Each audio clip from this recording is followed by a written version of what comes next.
Hi friends, welcome back to our channel TET and DSE network. Okay, so 7th class సైన్స్కి సంబంధించి మన ఛానల్లో videos అనేది upload చేస్తున్నాం. సో ఇప్పటి వరకు మన ఛానల్లో 7th సైన్స్కి సంబంధించి క్లాస్ 1 అనేది అప్లోడ్ చేశా. సో ఆ వీడియోలో వచ్చేసి లెసన్ 1 అండ్ లెసన్ 2కి సంబంధించి టెక్స్ట్ బుక్లో ఏవేవి ఇంపార్టెంట్ పాయింట్స్ మనకి డిఎస్సికి ఇంకా టెట్కి ఇంపార్టెంట్ పాయింట్స్ అన్నీ కూడా నేను ప్రీవియస్ వీడియోలో అప్లోడ్ చేశా. సో ఖచ్చితంగా మీరు మన ఛానల్లో 7th సైన్స్ ప్లేలిస్ట్లోకి వెళ్తే ప్రీవియస్ వీడియోస్ అన్నీ కూడా 7th సైన్స్కి సంబంధించి అక్కడ చూసుకోవచ్చు. ఓకే, సో ఈ వీడియోలో వచ్చేసి లెసన్ 3 అండ్ లెసన్ 4. లెసన్ 3 వచ్చేసి ఏంటి, సిల్క్ అండ్ వూల్ గురించి ఉంటుంది. లెసన్ 4 వచ్చేసి మోషన్ అండ్ టైం గురించి. సో ఈ 2 లెసన్స్ నేను ఈ వీడియోలో కంప్లీట్ చేస్తా. సో వీడియోని స్కిప్ చేయకుండా ఎండ్ వరకు చూస్తేనే ఈ 2 లెసన్స్లో ఉన్న టెక్స్ట్ బుక్లోని ఇంపార్టెంట్ పాయింట్స్ అన్ని మీకు అర్థమవుతాయి. ఓకే, సో ఫస్ట్ వచ్చేసి లెసన్ 3 ఏంటిదని చెప్పేసి చూద్దాం. సో లెసన్ 3 ఏంటి, silk and wool. So first point, we get fibres from plants and animals. మనకి ఫైబర్ అనేది ప్లాంట్స్ ఇంకా యానిమల్స్ నుంచి వస్తుంది. సో ప్లాంట్స్ లైక్ ఏంటివి అని అంటే కాటన్, జ్యూట్, డెకెన్ హెంప్ అంటే గోంగూర, నెక్స్ట్ కోకోనట్. సో ఇట్లాంటి ప్లాంట్స్ నుంచి వచ్చే ఫైబర్ని మనము ప్లాంట్ ఫైబర్ అని చెప్పేసి అంటాం. Next, so fibres of wool and silk from animals like silk worm, sheep, goat, camel and yak. So ఇట్లాంటి యానిమల్స్ నుంచి వచ్చే ఫైబర్ని మనము యానిమల్ ఫైబర్స్ అని చెప్పేసి అంటాం. ఓకే, సో ఇప్పుడు నెక్స్ట్ వచ్చేసి మనము సిల్క్ అనేది ఏ విధంగా తయారవుతుంది, ప్రాసెస్ ఏంటి అని చెప్పేసి చూద్దాం. First point, so silk moths are called చిలుకలు ఆర్ సీడ్స్ అని చెప్పేసి అంటాం. సిల్క్ మాత్స్ ఉంటాయి కదా, వాటిని మనము చిలుకలు లేదా సీడ్స్ అని చెప్పేసి అంటాం. సో సిల్క్ మాత్ యొక్క సైంటిఫిక్ నేమ్ ఏంటి, బాంబిక్సీ మోరీ వచ్చేసి సిల్క్ మాత్ యొక్క సైంటిఫిక్ నేమ్. సో ఈ సిల్క్ మాత్ వచ్చేసి సేమ్ బటర్ఫ్లై లాగానే కనిపిస్తుంది. సో వీటిని సపరేట్ రూమ్స్లో గ్రిల్ మెష్ బాక్సెస్లో అరేంజ్ చేస్తారు. Okay, next, so a moth lays hundreds of eggs. Moth అనేది కొన్ని హండ్రెడ్స్ ఆఫ్ ఎగ్స్ అనేది లే చేస్తుంది. లైక్ ఎగ్జాంపుల్, ఫీమేల్ మాత్ వచ్చేసి 500 ఎగ్స్ లే చేసి తర్వాత చనిపోతుంది. Okay, so next, the centres to buy silk moth are called grainages. So ఈ సెంటర్స్ ఏమంటాము, సిల్క్ మాత్ కొనే సెంటర్స్ ని గ్రీనేజెస్ అని చెప్పేసి అంటాం. సో ఈ మాత్స్ ఎప్పుడైతే ఎగ్స్ లే చేస్తాయో ఆ టైంలో ఈ మాత్స్ అన్నిటిని కూడా వైట్ క్లాత్ పీస్లో కానీ లేదంటే వైట్ పేపర్ మీద వీటిని ఈ మాత్స్ని అరేంజ్ చేస్తాం. ఎప్పుడు, ఎగ్స్ లే చేసే టైం అప్పుడు. అండ్ ఫ్రెండ్స్, మీరు ఇంకా మన ఛానల్ని సబ్స్క్రైబ్ చేసుకోలేదా? సో వెంటనే కింద సబ్స్క్రైబ్ బటన్ కనిపిస్తుంది కదా, అది క్లిక్ చేయండి. అండ్ ఇలాంటి కంటెంట్ వీడియోస్ ఎప్పుడు మన ఛానల్లోనే నేను అప్లోడ్ చేస్తుంటా. అండ్ ఈ వీడియోకి లైక్ చేయండి. సో మీకు ఈ వీడియో అనేది యూస్ఫుల్ అనిపిస్తే కింద కమెంట్ సెక్షన్లో కమెంట్ చేయండి అండ్ మీ ఫ్రెండ్స్కి కూడా షేర్ చేయండి. Okay, next, so Horsley Hills in Chittoor district in Andhra Pradesh is big seed growing centre. ఓకేనా, బిగ్ సీడ్ గ్రోయింగ్ సెంటర్ మనకి ఎక్కడ ఉంది, హార్స్లీ హిల్స్ లో ఉంటుంది. అది వచ్చేసి Chittoor district in Andhra Pradesh. Okay, so ఇవి ఎగ్స్ వచ్చేసి ఎందులో హ్యాచ్ అవుతాయి అంటే అదొక స్పెషల్ ఛాంబర్. ఆ ఛాంబర్ లో ఏంటి అంటే మల్బరీ లీవ్స్ ని చిన్న చిన్నగా కట్ చేసి ఒక బెడ్ లాగా చేసి అందులో ఈ ఎగ్స్ అనేది పెడతారు. సో ఈ సిల్క్ మౌత్ ఎగ్స్ అన్ని కూడా హ్యాచ్ అయ్యి చిన్న చిన్న వార్మ్స్ గా వస్తుంది. Okay, next point, so when the worm grows bigger size, ఎప్పుడైతే వార్మ్ పెద్దగా అవుతుందో them transfer them into big sized can frames లోకి ట్రాన్స్ఫర్ చేస్తారు. సో ఈ బిగ్ అయిన వార్మ్స్ ని మనం ఏమంటాం, కుకునేజ్ లేదా చండ్రికలు అని చెప్పేసి పిలుస్తాం. Okay, next, so after 30 to 35 days the caterpillar stops eating. 30 to 35 days తర్వాత క్యాటర్పిల్లర్ అనేది తినడం అనేది ఆపేస్తుంది. సో ఇది ఏం తింటుంది, ఏదైతే ఉంటుందో మల్బరీ లీవ్స్ మీదనే కదా వీటిని అరేంజ్ చేస్తారు. సో ఆ మల్బరీ లీవ్స్ నే తింటుంది and settle at a particular place, ఒక ప్లేస్ లో సెటిల్ అవుతుంది. సో వీళ్ళు వచ్చేసి ఫార్మర్స్, ఈ సిల్క్ వార్మ్స్ గ్రో చేసే ఫార్మర్స్ ఇయర్ కి 5 to 6 హార్వెస్ట్ అనేది తీస్తారంట. Okay, next, so the net woven completely to cover body of caterpillar is called cocoon or పట్టుకాయలు. ఓకేనా, ఎప్పుడైతే క్యాటర్పిల్లర్ వచ్చేసి దాని చుట్టూ మొత్తం కూడా నెట్ ఓవెన్ చేసుకుంటుందో ఆ కంప్లీట్ పార్ట్ ని మనం ఏమంటాము, కుకున్ లేదా పట్టుకాయలు అని చెప్పేసి అంటాం.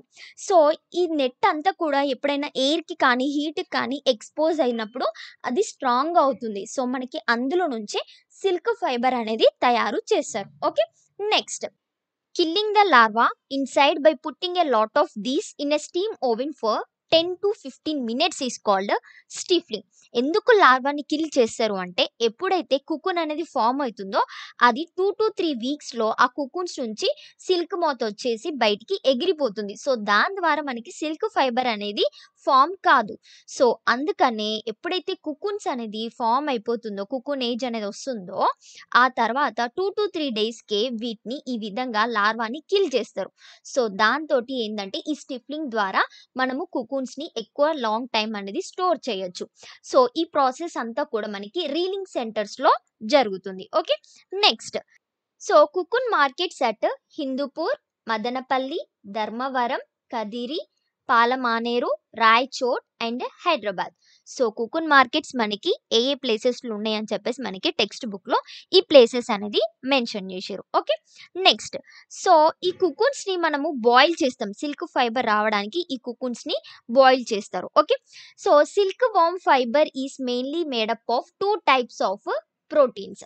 సో ఒకటి మనకి యానిమల్స్ నుంచి వచ్చే ఫైబర్ వచ్చేసి ప్రోటీన్స్ తోటి తయారవుతుంది. ప్లాంట్స్ నుంచి వచ్చే ఫైబర్ వచ్చేసి కార్బోహైడ్రేట్స్ నుంచి తయారవుతుంది. ఓకేనా. ప్లాంట్స్ నుంచి వచ్చే ఫైబర్ కార్బోహైడ్రేట్స్, సెల్యులోస్ నుంచి తయారవుతుంది. ఓకే. సో సిల్క్ వామ్ లో ఏం ప్రోటీన్స్, 2 ప్రోటీన్స్. అవి ఏంటివంటే, ఫస్ట్ వన్ సిరిసైన్ అండ్ ఫైబోరైన్. ఫైబర్ అని చెప్పేసి గుర్తుంచుకోండి, ఫైబర్, ఫైబోరిన్. నెక్స్ట్ సిల్క్ కదా, సిరిసిన్ అని చెప్పేసి గుర్తుంచుకోండి. Next, obtaining silk fibre from cocoon is called reeling. మనకి కుకున్స్ నుంచి సిల్క్ ఫైబర్ వస్తుంది కదా, సో దాన్ని మనం ఏమంటాము, రీలింగ్ అని చెప్పేసి అంటాం. సో దీనికి యూజ్ చేసే మిషన్స్ ని ఏమంటాం మనము, ట్విస్టర్స్ అండ్ రీలర్స్ అని చెప్పేసి అంటాం. ఓకే. సో మనకి ఇట్లా వచ్చిన యార్న్ అంతా కూడా 3 to 8 థ్రెడ్స్ కలిపితే మనకి యార్న్ అనేది తయారవుతుంది. సో ఈ యార్న్ వచ్చేసి బ్లీచ్ చేసి తర్వాత క్లీన్ చేసి కలరింగ్ అనేది చేస్తారు. Okay. Next, so reeling centres వచ్చేసి మనకి ఎక్కడ ఉన్నాయంటే, నందికొట్కూర్, హైదరాబాద్ అండ్ కరీంనగర్లో మనకి రీలింగ్ సెంటర్స్, సిల్క్ వామ్స్ యొక్క రీలింగ్ సెంటర్స్ ఉంటాయి. Next, so types of silk fabrics వచ్చేసి మనకి బనారస్, కాంచీపురం, ధర్మవరం, నారాయణపేట్, కొత్తకోట అండ్ పోచంపల్లి. ఇవన్నీ కూడా సిల్క్ ఫ్యాబ్రిక్స్ లోని డిఫరెంట్ టైప్స్. సో మనకి తెలంగాణలో వచ్చేసి పోచంపల్లి అండ్ ధర్మవరం ఫేమస్ మన తెలంగాణలో. నెక్స్ట్, పోచంపల్లి పట్టు is also called tie and dye or Jamdani అని చెప్పేసి కూడా అంటాం. దేని, పోచంపల్లిని. And Dharmavaram is famous for its wide border and rich buta or dots కి ధర్మవరం అనేది చాలా famous. Okay. Next, so silk varieties like tussar silk, Muga silk, Kosa silk, Eri silk. So ఇవన్నీ కూడా సిల్క్ వెరైటీస్. సో మనకి సిల్క్ నుంచి వేరే ప్రొడక్ట్స్ కూడా తయారవుతాయి. అవేంటి అంటే సాటిన్ అండ్ క్రేప్ వచ్చేసి సిల్క్ నుంచే మనకి తయారైతాయి. Okay. Next, so tussar silk or దేశలి పట్టు అనేది ఏ విధంగా అవుతుందంటే, it is a special kind of species of silk moth. ఇది వచ్చేసి స్పెషల్ స్పీషియస్ అని చెప్పేసి చెప్పొచ్చు. సో ఈ మాత్స్ అనేది ఎగ్స్ దేని మీద లే చేస్తాయి, టెరమనాలై అనే ఆక్ ప్లాంట్ మీద ఈ మాత్ అనేది ఎగ్స్ లే చేస్తుంది. సో దాన్ని మనము టస్సర్ సిల్క్ అని చెప్పేసి అంటాం. సో ఇది వచ్చేసి మోస్ట్లీ ట్రైబల్ పీపులే ఈ కుకున్స్ ని రేర్ చేస్తారు. Okay. Next, so this silk plantation is mainly concentrated in Warangal, Karimnagar, Adilabad and Khammam. So ఏం ప్లాంటేషన్స్, టస్సర్ సిల్క్ ప్లాంటేషన్స్ మనకి ఎక్కడెక్కడ ఉంటాయి మన తెలంగాణలో, వరంగల్, కరీంనగర్, ఆదిలాబాద్ అండ్ ఖమ్మం. సో ఇక్కడ డిస్ట్రిక్ట్స్ వచ్చినాయి కాబట్టి, సో మన ఛానల్ని మీరు ఏ డిస్ట్రిక్ట్ నుంచి వాచ్ చేస్తున్నారో ఈ వీడియో కింద కమెంట్ చేయండి. ఓకే. సో ఈ విధంగా సిల్క్ వామ్స్ నుంచి సిల్క్ వస్తుంది కదా, సో దీన్ని మనము టోటల్ ప్రాసెస్ ని సెరికల్చర్ అని చెప్పేసి అంటాం. ఓకేనా. సెరికల్చర్ ఏంటి, సిల్క్ వామ్స్ నుంచి సిల్క్ అనేది ఆబ్టైన్ అయ్యే టోటల్ ప్రాసెస్ అంతా కూడా సెరికల్చర్ అని చెప్పేసి అంటాం. Okay. Next, so life cycle of silk worm నుంచి నేను ఒక ఇమేజ్ అనేది మీకు ఇక్కడ డిస్ప్లే చేస్తున్నా. సో ఇక్కడ చూసుకుంటే అడల్ట్ ని, సిల్క్ మాత్ యొక్క అడల్ట్ ని మనం ఇంకొక నేమ్ అని అంటాం, ఇమాగో అని కూడా అంటాం. సో ఈ అడల్ట్ నుంచి ఎగ్స్ వస్తాయి. ఎగ్స్ తర్వాత లార్వా స్టేజ్ ఉంటుంది, తర్వాత ప్యూపా స్టేజ్. సో మనకి ప్యూపా స్టేజ్ నే కుకున్ అని చెప్పేసి, కుకున్ ఏజ్, చంద్రికాయలు అని చెప్పేసి అంటాం. సో మనకి పూపా స్టేజ్ లోనే దీని లోపల ఉన్న లార్వాని కిల్ చేస్తారు. దేనితోటి, స్టిఫ్లింగ్ తోటి. అది ఎక్కడ జరుగుతుంది, మనకి రీలింగ్ సెంటర్స్ లో జరుగుతుంది. సో ఈ విధంగా కుకున్స్ ని బాయిల్ చేసి మనకి ఈ ప్యూపా స్టేజ్ నుంచి సిల్క్ అనేది తయారు అవుతుంది. ఓకేనా? ఇన్ కేస్ ఇందులో నుంచి ఈ అడల్ట్ మళ్ళీ సిల్క్ మాత్ వచ్చిందనుకో, ఆ కుకున్ అనేది మనకి సిల్క్ ఫైబర్ చేయడానికి సూటబుల్ కాదు. ఓకే. సో మనకి యావరేజ్ కుకున్స్ యొక్క థ్రెడ్ ఎన్ని ఫీట్స్ వస్తుంది అంటే 1000 to 3000 ఫీట్ కుకున్స్ యొక్క థ్రెడ్ అనేది ఉంటుంది. సో 500 గ్రామ్స్ ఆఫ్ సిల్క్ అనేది మనకి తయారు చేయడానికి 3000 to 2000 కుకున్స్ అనేది అవసరం ఉంటుంది. సో ఇట్లా సిల్క్ వార్మ్ చేసే పీపుల్కి skin diseases and respiratory problems తోటి సఫర్ అవుతారు. ఓకే. సో ఇది మొత్తం కూడా సిల్క్ వార్మ్స్ నుంచి సిల్క్ అనేది ఏ విధంగా వస్తుందని చెప్పే ప్రాసెస్. ఓకే. నెక్స్ట్ వచ్చేసి వూల్. సో మనకి వూల్ వచ్చేసి ఏ యానిమల్స్ నుంచి వస్తుందంటే animals like sheep, goat, yak, llama, camel and alpaca. So ఇట్లాంటి యానిమల్స్ నుంచి వచ్చేదే మనకి వూల్ అని చెప్పేసి అంటాం. సో యానిమల్స్ యొక్క హెయిర్ని వూల్ ఉంటుంది కదా, సో దాన్ని టుగెదర్గా ఏమంటాము, ఫ్లీస్ లేదా ఫర్ అని చెప్పేసి అంటాం. ఫ్లీస్ లేదా ఫర్ అని చెప్పేసి అంటాం. ఏంటిది? యానిమల్స్ యొక్క హెయిర్ని కలెక్టివ్గా. నెక్స్ట్, సో వూల్లో వచ్చేసి ఏం ప్రోటీన్ ఉంటుంది? కెరాటిన్ అనే ప్రోటీన్ అనేది ఉంటుంది. Next, good quality wool is obtained from Marino sheep. Marino sheep నుంచి మనకి గుడ్ క్వాలిటీ వూల్ అనేది వస్తుంది. Next, the fleas is 3 to 5 inches long and very fine. So ఈ మెరినో షీప్స్ నుంచి వచ్చే ఫ్లీస్ 3 to 5 inches లాంగ్ ఉంటుంది, చాలా ఫైన్గా ఉంటుంది అండ్ మోస్ట్ వాల్యుబుల్. ఓకేనా? ఎక్కువ వాల్యూ అనేది ఉంటుంది. It may yield 5 to 18 kgs of wool per year. ఎన్ని కేజెస్ ఇస్తుంది? 5 to 18 kgs వూల్ అనేది ఇస్తుంది. నెక్స్ట్, సో క్యామెల్స్ వచ్చేసి మనకి రాజస్థాన్లో ఉంటాయి కదా, వాటి యొక్క వూల్ వచ్చేసి రఫ్గా ఉంటుంది, కోర్స్ హెయిర్ అనేది ఉంటుంది. ఓకే. నెక్స్ట్, సో యాంగోరా గోట్ వచ్చేసి మనకి కాశ్మీర్లో ఉంటుంది. సో ఇది ఇంకా మెరినో షీప్ యొక్క హెయిర్ వచ్చేసి చాలా సాఫ్ట్గా ఉంటుంది. Next, so Jammu and Kashmir, Himachal Pradesh, Uttaranchal, Arunachal Pradesh, Sikkim, Haryana, Punjab, Rajasthan and Gujarat, ఈ స్టేట్స్లో మనకి ఊల్ ఇచ్చే షీప్స్ ఇంకా గోట్స్ని రేర్ చేస్తారు. ఇట్లాంటి ప్లేసెస్ ఖచ్చితంగా గుర్తుంచుకోండి. ఇక్కడ చూసుకుంటే మనకి నార్త్ ప్లేసెస్ మ్యాక్సిమం అన్నీ ఉన్నాయి. ఓకేనా? సో గుజరాత్, రాజస్థాన్, పంజాబ్, హర్యానా, సిక్కిం వచ్చేసి మనకి నార్త్ ఈస్టర్న్ స్టేట్ అని చెప్పేసి అంటాం. Next, Jammu and Kashmir, Himachal Pradesh, Uttaranchal and Arunachal Pradesh కూడా మనకి నార్త్ అండ్ ఈస్టర్న్ స్టేట్స్ అని చెప్పేసి అంటాం. Next, so the shear is used to cut fleas from sheeps. So మనకి షీప్స్ నుంచి హెయిర్ కట్ చేయడానికి ఏం యూజ్ చేస్తాం? షీర్ అనేది యూజ్ చేస్తాం. సో ఈ ప్రాసెస్ని మనం ఏమంటాం? షీరింగ్ అని చెప్పేసి అంటాం.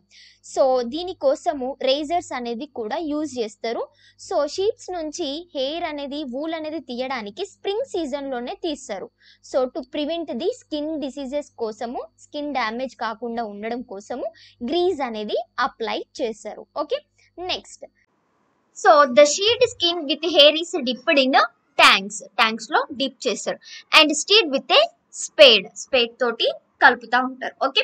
And it may be washed under the stream of water లో వాష్ చేస్తారు. సో ఈ టోటల్ ప్రాసెస్ ని ఏమంటాము? వాషింగ్ లేదా స్కావరింగ్ అని చెప్పేసి అంటాం. సో ఈ వాటర్ వచ్చేసి కొన్ని కెమికల్స్ అనేది ఉంటాయి ఈ వాటర్లో, ఇవి ఈ స్కిన్లో ఉన్న గ్రీస్ కానీ డస్ట్ ఇట్లాంటివన్నీ కూడా రిమూవ్ చేస్తుంది. సో ఈ వాషింగ్ తర్వాత నెక్స్ట్ ఏమవుతుంది? Then after the cool air is passed over the wool. Cool air అనేది పాస్ చేస్తారు, దాంతో వూల్ అనేది సాఫ్ట్గా తయారవుతుంది. Okay. Next, so next sorting courses అంటే ఏవైనా ట్విగ్స్ కానీ వేరే ఏదైనా పెద్ద పెద్ద అదర్ థింగ్స్ ఏమైనా ఉంటే సార్ట్ చేస్తారు. And also they sort the coarse and soft fibres అంటే వూల్ సాఫ్ట్వి ఒక సైడ్, కోర్స్గా ఉన్న వూల్ ఒక సైడ్ అనేది చేస్తారు. As well as broken and long ones and making separate piles of them is called sorting or wool classing అని చెప్పేసి అంటాం. ఏంటిది? Sorting, wool classing. Next, and then the woollen fibre are bleached and then dyed with different colours. తర్వాత bleach చేసినాక colours అనేది die చేస్తారు. Okay. Next, so this fibres are then combed. So next, a machine rolls and pulls it out into a thick rope and then other pulls twists. So ఒకటేమో rope లాగా తీస్తుంది, తర్వాత twist చేస్తుంది. So ఈ ప్రాసెస్ని మనము spinning అని చెప్పేసి అంటాం. Okay. Next point. So wool can be knit easily because it has a natural bend and crimp on it. So wool అనేది ఈజీగా నైట్ చేయొచ్చు. ఎందుకనంటే దానికి natural Brent and crimp facilities అనేటివి ఉంటాయి. ఓకే. అండ్ అదే విధంగా wool వచ్చేసి పూర్ కండక్టర్ ఆఫ్ హీట్ అని కూడా అనొచ్చు. సో మనము వూలెన్ ఫ్యాబ్రిక్స్ అనేటివి ఎక్కువగా ఏ టైంలో వేసుకుంటాం? వింటర్లో. సో వింటర్లో ఏమవుతుంది అంటే మన బాడీలోని హీట్ అంతా కూడా బయటికి వెళ్ళకుండా ఈ వూలెన్ ఫైబర్స్ అనేటివి హెల్ప్ అవుతాయి. Okay. Next. So woollen fabric అనేది ఏ విధంగా తయారవుతుందంటే by making knots with loops and rings of a long threads of an woollen fabrics are knitted. ఓకేనా. సో ఈ విధంగా మనకి వులెన్ ఫ్యాబ్రిక్ అనేది తయారవుతుంది. సో ఇక్కడ వచ్చేసి మనకి టెక్స్ట్ బుక్ లో ఈ ఫ్లో చార్ట్ అనేది ఇచ్చిరు. ఒకసారి ఈ ఫ్లో చార్ట్ అనేది చెప్పేసి చూద్దాం. ఫస్ట్ వచ్చేసి షీరింగ్ అంటే ఏంటి? షీప్స్ కానీ గోట్స్ యొక్క హెయిర్ స్కిన్ అనేది తీసేదాన్ని మనము షేరింగ్ అని చెప్పేసి అంటాం. ఇది స్ప్రింగ్ సీజన్ లో తీస్తారు. అండ్ ఆల్సో నెక్స్ట్ వన్ వచ్చేసి స్కరింగ్. ఇక్కడ స్కరింగ్ అంటే ఏంటి? వాష్ చేస్తారు. ఆ తీసిన హెయిర్ స్కిన్ అంతా కూడా ఒక స్ట్రీమ్ వాటర్ లో వాష్ చేస్తారు. నెక్స్ట్ సార్టింగ్ అంటే లాంగ్ ఉన్నాయి, సాఫ్ట్, కోర్స్ గా ఉన్నాయి అండ్ థిన్ గా ఉన్నాయి, బ్రేక్ అయిపోయినాయి అన్ని కూడా సార్ట్ చేస్తారు. నెక్స్ట్ బ్లీచింగ్ చేస్తారు. తర్వాత కలర్స్ తోటి డైయింగ్ చేస్తారు. నెక్స్ట్ కోంబింగ్ ఆర్ కార్డింగ్ అంటే కొన్ని కోమ్స్ తోటి ఇట్లా యార్న్ అంతా కూడా థ్రెడ్స్ లాగా కోంబింగ్ లాగా చేస్తారు. Next rolling and twisting. ఈ రోలింగ్ అండ్ ట్విస్టింగ్ ఏంటిది? ఒక లాంగ్ థ్రెడ్ తీసుకురావడానికి రోల్ చేసి తర్వాత ట్విస్ట్ చేస్తారు. సో దాన్ని ఏమంటాం మనము? స్పిన్నింగ్ అని చెప్పేసి అంటాం. Next weaving or knitting. Handlooms మీద ఓవెన్ చేస్తారు కదా, సో అదన్నట్టు. నెక్స్ట్ వచ్చేసి మనకి ఉలెన్ ఫ్యాబ్రిక్ అనేది వస్తుంది. ఓకే. సో ఈ ఫ్యాబ్రిక్స్ అనేది ఇట్లా 2 rows గా అరేంజ్ చేస్తారు. సో ఇవి వచ్చేసి వ్రాప్ థ్రెడ్స్ అంటాము, ఇవి వచ్చేసి వెఫ్ట్ థ్రెడ్స్ అని చెప్పేసి అంటాం. ఓకే. సో ఇది వచ్చేసి మొత్తం కూడా ఉలెన్ అనేది ఏ విధంగా తయారవుతుంది షీప్స్ గోడ్స్ నుంచి అని చెప్పేసి ఈ లెసన్. ఓకే. సో సిల్క్ కి సంబంధించి ఒక క్వశ్చన్, దానికి ఆన్సర్ మీకు తెలిస్తే కింద కామెంట్ సెక్షన్ లో కామెంట్ చేయండి. So silk city of Telangana అని చెప్పేసి ఏ సిటీని మనము ఆ విధంగా పిలుస్తాం? సో దీనికి మీకు ఆన్సర్ తెలిస్తే ఖచ్చితంగా కింద కామెంట్ సెక్షన్ లో మీ ఆన్సర్ అనేది కామెంట్ చేయండి. సో నెక్స్ట్ వచ్చేసి lesson 4 motion and time. First point. an object is said to be in motion if it changes its position with respect to its surroundings in a given time. So ఏదైనా object motion లో ఉంది అని చెప్పేసి ఏ విధంగా తెలుస్తుంది?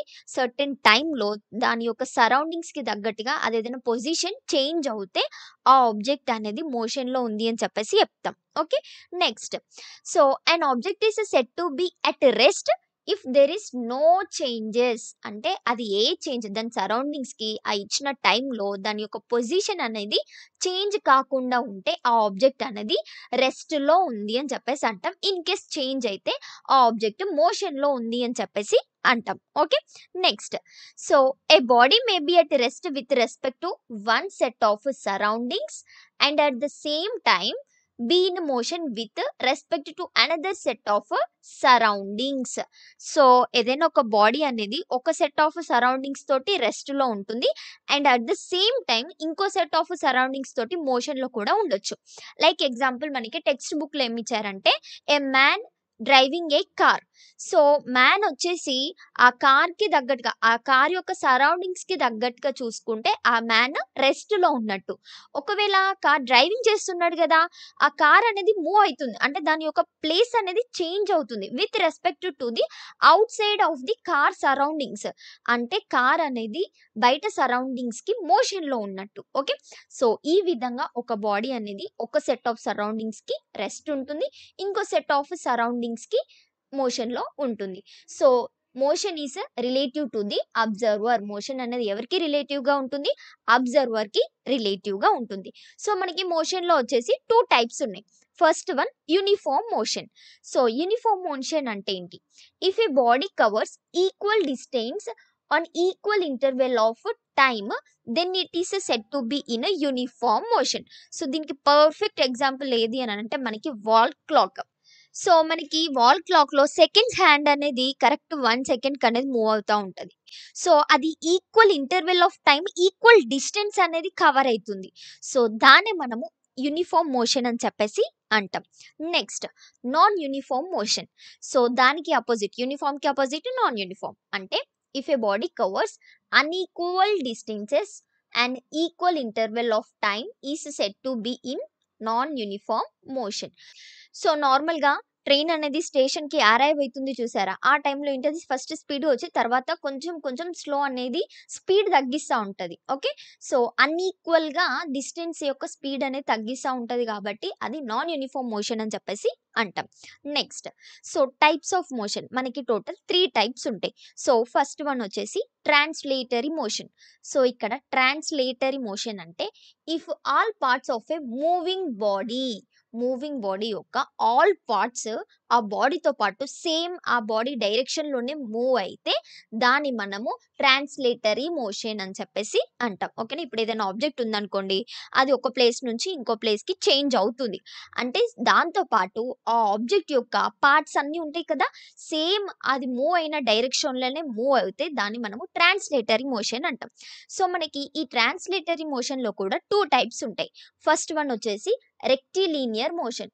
So rectilinear motion అంటే along ఏ straight లైన్‌లో motion అనేది ఉంటుంది. అంటే ప్రతి ఒక్క బాడీలోని పార్ట్స్ అన్నీ కూడా స్ట్రెయిట్ లైన్‌లోనే మూవ్ అయితే దాన్ని మనము రెక్టిలీనియర్ మోషన్ అని చెప్పేసి అంటాం.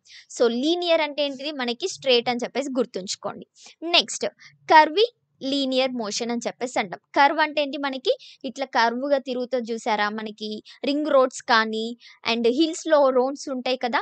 సో అందులో బస్ అనేది ట్రావెల్ చేసినప్పుడు బస్‌లోని వేరే పార్ట్స్ అన్నీ కూడా ఆ బస్‌తో పాటు మూవ్ అయితాయి. కానీ ఒక సైడ్ నుంచి ఈ విధంగా కర్వ్ అనేది వస్తుంది.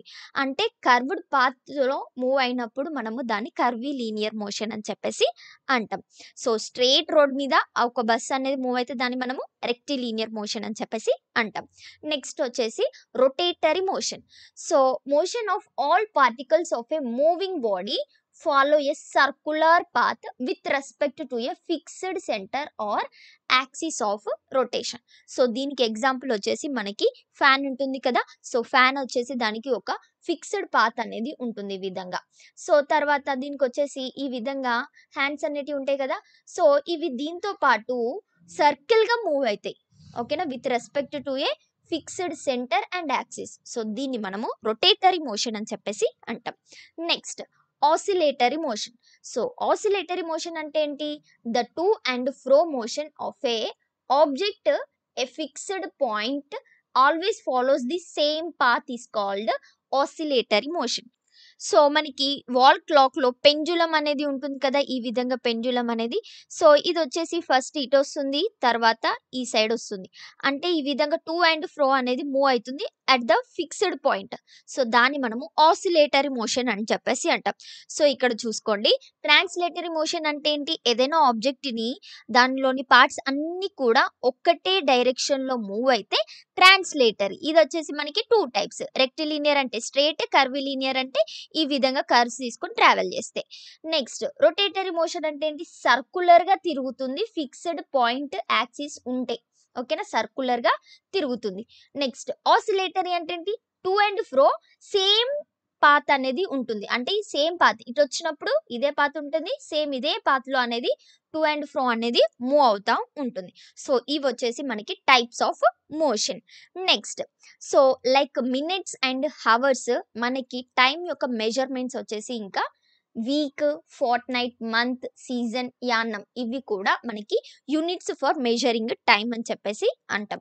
నెక్స్ట్ సో మనకి ఇన్‌స్ట్రుమెంట్స్ ఏంటి? టైమ్ అనేది ఎస్టిమేట్ చేయడానికి ఎర్లియర్ డేస్‌లో యూజ్ చేసిన instruments sand clock, water clock and sun dial. So ఇవొచ్చేసి మనకి ఎర్లియర్ యూజ్ చేసిన instruments. Next instruments like electronic clocks, digital clocks, quartz clocks are also used for measuring time. ఓకేనా. So అవి earlier times sand clock, water clock, sun dial అనేటివి ఇవి present మనం use చేసుకునే time measure చేయడానికి use చేసే clocks. Okay. Next so we use stop clocks in laboratory to measure short intervals of time. So లాబొరేటరీలో మనం ఏదైనా ఎక్స్పెరిమెంట్స్ చేస్తే షార్ట్ ఇంటర్వెల్స్‌ని మెజర్ చేయడానికి మనము స్టాప్ క్లాక్స్ అనేది యూజ్ చేస్తాం. అండ్ అదే విధంగా మనము ఏదైనా రన్నింగ్ రేస్ ఇట్లాంటివి ఉంటే కూడా స్టాప్ క్లాక్స్ అనేది కూడా యూజ్ చేస్తాం. ఓకే. సో ఏదైనా ఒక ఆబ్జెక్ట్ స్లోగా ఉందా, ఫాస్ట్‌గా ఉంది అని చెప్పేసి ఏ విధంగా చెప్తాము? మనం ఇచ్చిన టైమ్ ఇంటర్వెల్‌లో అది ఏది తొందరగా రీచ్ అయితే అది ఫాస్ట్‌గా ఉందని చెప్పేసి అంటాం. ఏది స్లోగా రీచ్ అయితే అది స్లోగా వెళ్తుంది అని చెప్పేసి అంటాం. అంటే ఈ రెండిటిని కూడా మనం కంపేర్ చేసే చెప్తాం 2 ఆబ్జెక్ట్స్‌ని. Okay. Next so the basic unit of time ఏంటి? సెకండ్. సో సెకండ్ తర్వాతనే కదా మనకి టైం అనేది సెకండ్స్, మినిట్స్, హవర్స్ ఈ విధంగా పెరుగుతుంది. సో సెకండ్స్ స్టార్టింగ్ కాబట్టి అది బేసిక్ యూనిట్ అని చెప్పేసి అంటాం. Next large units of time are minutes and hours. Seconds తర్వాత మినిట్స్ అండ్ హవర్స్ అంటే సెకండ్స్ కంటే అవి కొంచెం లార్జే కదా. సో మనం రెగ్యులర్ గా యూజ్ చేసేవి ఇవన్నట్టు మినిట్స్, హవర్స్ అని చెప్పేసి. సో ఇవి లార్జ్ యూనిట్స్ టైం కి. సో మనకి టెక్స్ట్ బుక్ లో యూనిట్స్ ఆఫ్ టైం కి సంబంధించి ఒక టేబుల్ అనేది మెన్షన్ చేసిరు. సో ఇది వచ్చేసి 60 సెకండ్స్ అంటే 1 మినిట్, 60 మినిట్స్ అంటే 1 అవర్, 24 అవర్స్ అంటే 1 డే. ఇక్కడ వరకు మనకు తెలుసు. నెక్స్ట్ 365 డేస్ అంటే 1 ఇయర్. ఇది కూడా మనకు తెలుసు. నెక్స్ట్ ఈ 3 అనేది ఖచ్చితంగా గుర్తుంచుకోండి, కన్ఫ్యూజ్ అవ్వద్దు. ఓకే. సో 10 ఇయర్స్ అంటే 1 డెకేడ్. 10 ఇయర్స్ అంటే 1 డెకేడ్. ఓకే. సో వై తర్వాత ఇప్పుడు చూసుకుంటే వై అనేది లాస్ట్కి వస్తుంది, డి అనేది స్టార్టింగ్ వచ్చింది. సో వైకి డి అని చెప్పేసి గుర్తుంచుకోండి. 10 years 1 decade, 10 decades 1 century. D తర్వాత సి వచ్చింది అంటే 10 డెకేడ్స్ తర్వాత సి అంటే సెంచరీ, 1 సెంచరీ అని చెప్పేసి గుర్తుంచుకోండి. Next 10 centuries 1 millennium. ఓకేనా. సో మిలీనియం అంటేనే మనకి అర్థమైపోతుంది అది లాస్ట్ అని చెప్పేసి. సో 10 సెంచరీస్ కలిపితే 1 మిలీనియం అనేది అవుతుంది. Okay. Next point. So 1 kilometre per hour అనేది మనం ఏ విధంగా మెజర్ చేస్తాము? 5/18 మీటర్ పర్ సెకండ్ గా ఈ విధంగా మెజర్ చేస్తాం.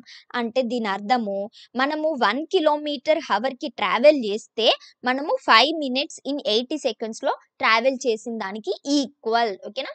మనము ఏంటి 1 కిలోమీటర్ 1 హవర్ కి ట్రావెల్ చేస్తే ఇది అనేది 5 మీటర్స్ 18 సెకండ్స్ కి ట్రావెల్ చేసిన దానికి ఈక్వల్ అని చెప్పేసి అంటాం. Next speedometer in motor cars tells us how fast the car is traveling. Speedometer ఏం చెప్తుంది? స్పీడ్ ఆఫ్ ద జర్నీ అనేది చెప్తుంది. అంటే కార్ అనేది ఎంత ఫాస్ట్ గా స్పీడ్ గా పోతుంది అని చెప్పేసి చెప్పడానికి ఏం యూజ్ చేస్తాం? స్పీడోమీటర్. ఇది వచ్చేసి కిలోమీటర్స్ పర్ హవర్ మెజర్మెంట్ లో మనకి చూపిస్తుంది. ఓకే. ఇది చూసుకుంటే మనకి బైక్స్ కానీ కార్స్ దాంట్లో మనకి స్పీడోమీటర్ అనేది ఉంటుంది. Next odometer in vehicles shows the distance travelled in kilometres లో మనకి ఎంత డిస్టెన్స్ ట్రావెల్ చేసినాం అని చెప్పేసి ఆ వెహికల్ కి ఓడోమీటర్ అనేది చూపిస్తుంది.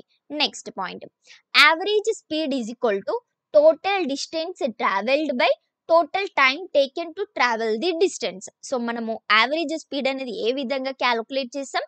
టోటల్ డిస్టెన్స్ మనం ఎంత ట్రావెల్ చేసినామో దానికి డివైడెడ్ బై టోటల్ టైం, ఈ డిస్టెన్స్ మొత్తం కూడా ట్రావెల్ చేయడానికి ఎంత టైం తీసుకుందో మినిట్స్, హవర్స్ అన్ని కలిపి టోటల్ టైం డివైడ్ చేస్తే మనకి యావరేజ్ స్పీడ్ అనేది వస్తుంది. Next so units of speed in SI system. SI system లోని స్పీడ్ యొక్క యూనిట్స్ వచ్చేసి మీటర్ పర్ సెకండ్. ఏంటివి? మీటర్ పర్ సెకండ్ అని చెప్పేసి అంటాం. Next another unit commonly used for speed is kilometre per hour. So మనము స్పీడ్ కి 2 units అనేది యూజ్ చేయొచ్చు. ఒకటి ఎస్ఐ సిస్టమ్ ఏంటి మీటర్ పర్ సెకండ్, ఇంకోటి వచ్చేసి కిలోమీటర్ పర్ హవర్. ఇది ఎక్కువగా యూజ్ చేస్తాం. సో ఇన్ కేస్ మనకి నార్మల్ గా నేను ఒక ఎగ్జాంపుల్ అనేది చెప్తా. క్వశ్చన్ లో మనకి కిలోమీటర్ పర్ హవర్ అని ఇచ్చేసిండ్రు, కానీ స్పీడ్ వచ్చేసి మీటర్స్ లో ఇచ్చిండ్రు. దాన్ని మనం ఏం చేయాలి? కిలోమీటర్స్ కి కన్వర్ట్ చేసుకొని మనము ఈ విధంగా క్యాలిక్యులేట్ చేయాలి. ఓకే. సో ఇది వచ్చేసి 4th lesson motion and time కి సంబంధించి టెక్స్ట్ బుక్ లోని ఇంపార్టెంట్ పాయింట్స్. సో నెక్స్ట్ వీడియోలో నేను నెక్స్ట్ 3 లెసన్స్ అనేవి అప్లోడ్ చేస్తా. 5th, 6th and 7th lessons కి సంబంధించి టెక్స్ట్ బుక్ లోని ఇంపార్టెంట్ పాయింట్స్ అన్ని కూడా నేను నెక్స్ట్ వీడియోలో అప్లోడ్ చేస్తా. So friends, don't forget to like, share, comment and subscribe our channel. Thanks for watching. See you in the next video.